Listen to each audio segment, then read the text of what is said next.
They taught you to be kind. They taught you to be agreeable. They taught you to live in a way that makes others comfortable.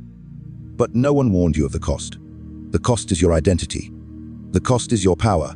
The cost is a life lived for applause instead of purpose. Why living for others keeps you weak, and how reclaiming yourself makes you unstoppable. Let me speak to you directly, without softness, without disguise. From the moment you learned to speak, you were trained to seek approval. A nod from your parents, a smile from teachers, acceptance from friends. Later, likes from strangers you will never meet. Applause became the measure of worth, and slowly, silently, approval replaced truth. You did not notice the bars forming around you, because they were made of praise, and praise never feels like a cage at first. Public approval is the most sophisticated prison ever designed. It does not restrain your body, it restrains your will. You still walk freely. You still choose your clothes, your words, your path, but every choice is filtered through a single question you rarely admit to asking. What will they think? That question governs more lives than laws, more minds than religion, more destinies than fate. Machiavelli observed that men are quick to praise and quicker to abandon. Yet you live as if their approval were permanent, as if it were a stable currency. You shape your personality to fit the mood of the room. You soften your opinions so no one feels threatened. You delay action until consensus arrives. In doing so, you surrender the most dangerous thing a person can surrender: initiative. Understand this clearly. The crowd does not reward originality. It tolerates it only after success has already been proven. Before victory, independence is labeled arrogance. Before results, self-belief is mocked. So when you wait for approval before acting, you are waiting for permission that will never come. The prison door remains closed because you are the one guarding it. Public approval teaches obedience without ever demanding it openly. You begin to self-censor. You remove the sharp edges of your ambition. You trade honesty for harmony. Over time, you no longer need critics to silence you. You do it yourself. This is the genius of the prison. There are no guards, no chains, no visible force, only fear of disapproval. And fear is always more effective when it is internal. Those who live for approval mistake acceptance for safety. They believe that if they are liked, they will be protected. But Machiavelli knew a brutal truth the men love when it costs them nothing, and they turn away when loyalty becomes inconvenient. The same crowd that praises you today will question you tomorrow, and the same applause you chase will vanish the moment you stop performing. Ask yourself how many decisions you have postponed because they were unpopular. How many words you swallowed because they might offend. How many paths you abandoned because they did not fit the image others had of you. Every compromise seems small, reasonable, even moral. Yet stacked together, they form a life that belongs more to spectators than to its owner. Power cannot grow in a mind that fears judgment. Leadership cannot emerge from someone who needs to be liked. Machiavelli warned rulers against being dependent on affection, because affection is unstable. Fear, respect, and authority are more reliable. But when you live for approval, you choose the weakest foundation possible. You build your identity on opinions you do not control, from people who are not invested in your future. The tragedy is not that approval is taken away. The tragedy is that while you chase it, you forget who you are without it. You forget what you want when no one is watching. You forget what you believe when disagreement enters the room. You begin to confuse silence with wisdom and compliance with virtue. This prison does not announce itself. It praises you for staying inside. It rewards you for conformity. It punishes you not with violence, but with rejection. And rejection terrifies the social animal more than pain. So you remain inside, convincing yourself it is freedom, because the walls are invisible, and the chains are made of compliments. Machiavelli would say this is how men are ruled without force. Not by armies, but by opinion. Not by law, but by expectation. And the moment you understand this, the moment you see approval for what it truly is, the illusion cracks. You realize that most people are not watching you closely. They are watching themselves. You realize that their judgment is fleeting, inconsistent, and powerless unless you give it authority over your choices. The crowd does not lead, it reacts. And anyone who waits for reaction before action will always arrive late to his own life. Listen closely, because this is where most people quietly betray themselves. Self-loyalty is not celebrated. It is rarely taught. In fact, from an early age, you are conditioned to believe that loyalty to others is virtue, while loyalty to yourself is selfishness. You are praised when you compromise your desires, when you suppress your instincts, when you bend so others can remain comfortable. Over time, This conditioning rewires your sense of right and wrong, until self-betrayal feels like morality. Machiavelli understood something that still unsettles modern minds. No one can command the loyalty of others if he has not first sworn loyalty to himself. A person who abandons his own principles at the first sign of pressure sends a clear signal to the world. That signal is weakness. Not emotional weakness, but strategic weakness. Because if you cannot stand by your own interests, why should anyone else trust your decisions or fear your resolve? Every time you say yes when you want to say no, you fracture your authority. Every time you act against your own judgment to preserve harmony, you train people to ignore your boundaries. This does not happen dramatically. It happens quietly, politely, through small concessions that seem harmless in isolation. But power is not lost in one moment. It leaks away through repeated acts of disloyalty to the self. Self-loyalty is the discipline of honoring your internal compass, even when it costs you approval, comfort, or temporary advantage. It means you do not rewrite your values to fit the room. You do not negotiate your standards to avoid conflict. You understand that conflict avoided today becomes control surrendered tomorrow. The world tests self-loyalty relentlessly. Friends test it by asking you to compromise. Institutions test it by rewarding conformity. Society tests it by punishing deviation. And each time you fail the test, the cost compounds. People begin to sense that your position is flexible, that your convictions are negotiable, that your words can be bent with enough pressure. Machiavelli would call this dangerous, because men do not respect what can be reshaped at will. A self-loyal individual moves differently. There is weight behind their decisions.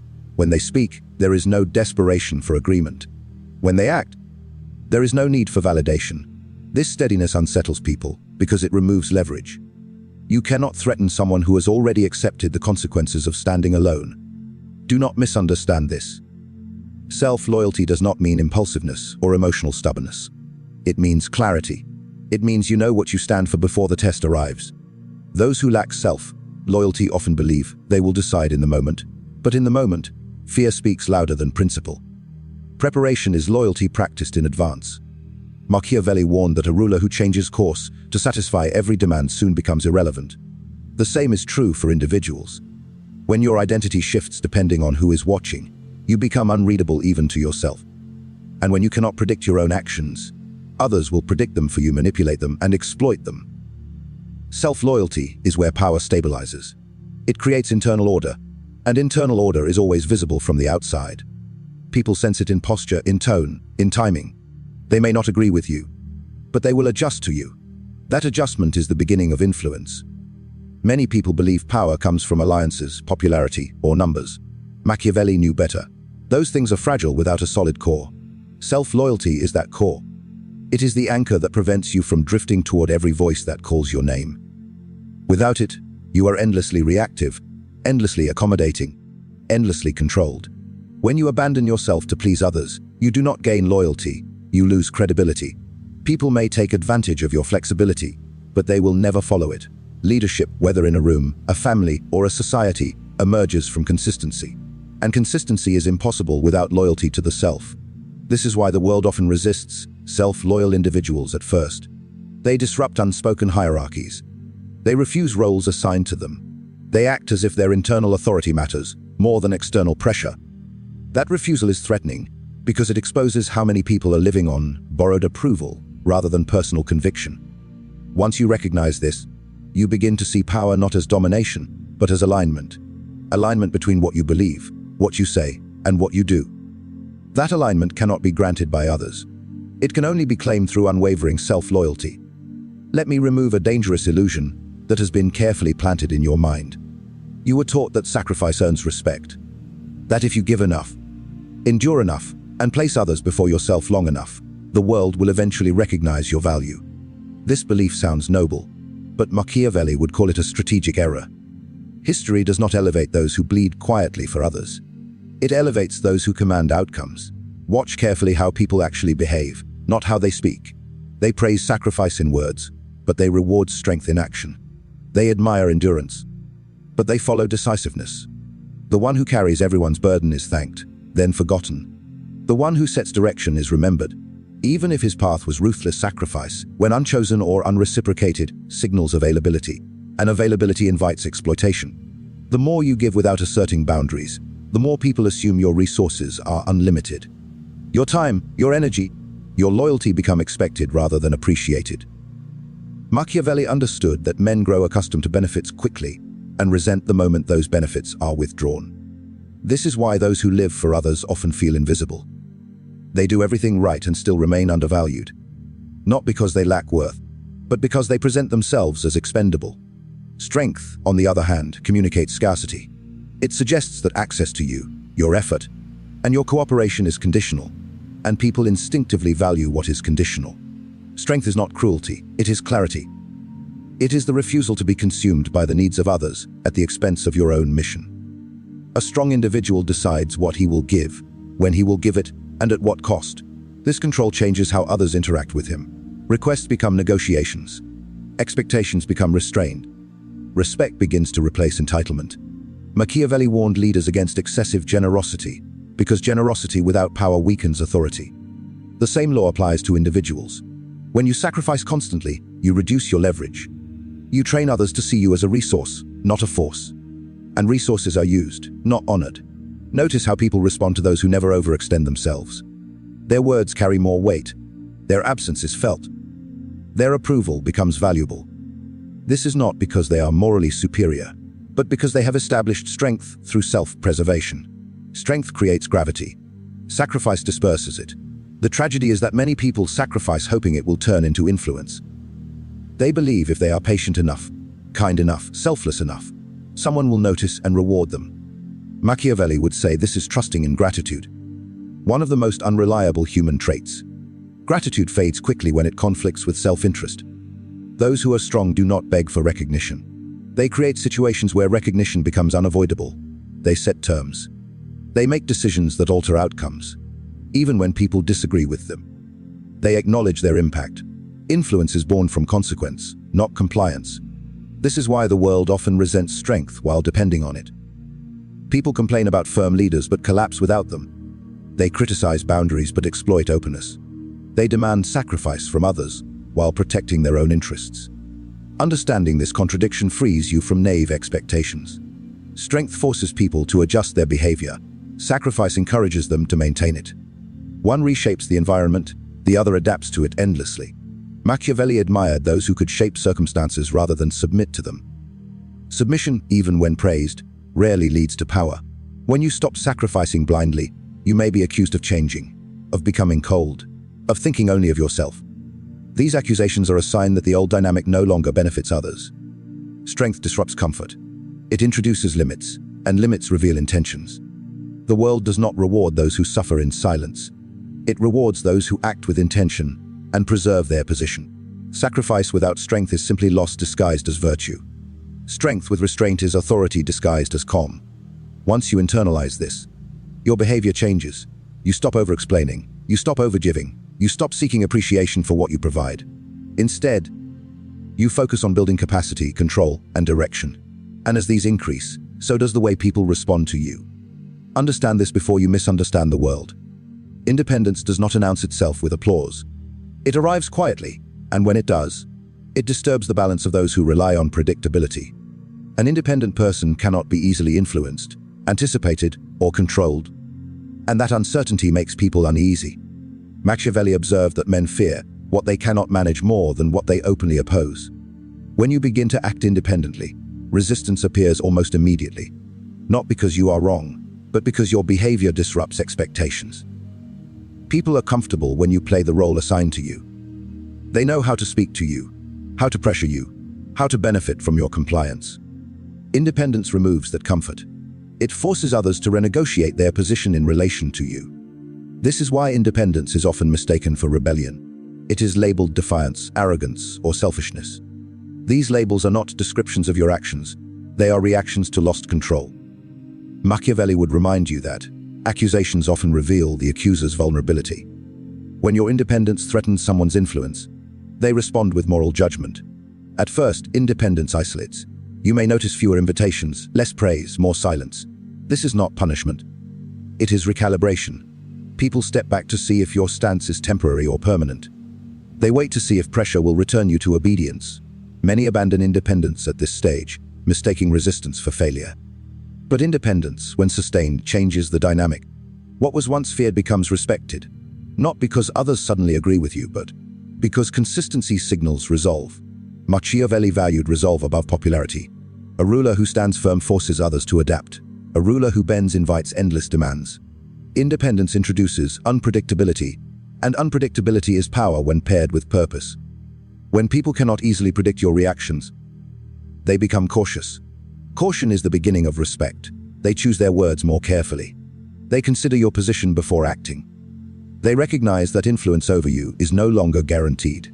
The fear of independence comes from its implications. An independent person does not need validation to act. They do not require consensus to move. This exposes how many decisions in the world are driven not by conviction, but by social pressure. Your independence holds up a mirror, and not everyone likes what they see. Machiavelli warned that those who introduce new orders make enemies of those who benefited from the old. Independence is a new order on a personal level. It threatens established arrangements, unspoken expectations, and silent dependencies. Resistance is inevitable because loss is felt more sharply than gain. Over time, something shifts. The same people who questioned you begin to test you differently. They seek your opinion. They wait for your response. They acknowledge your boundaries, even if they do not celebrate them. Respect does not come with noise. It arrives through behavior. Independence demands endurance. The period between fear and respect is uncomfortable.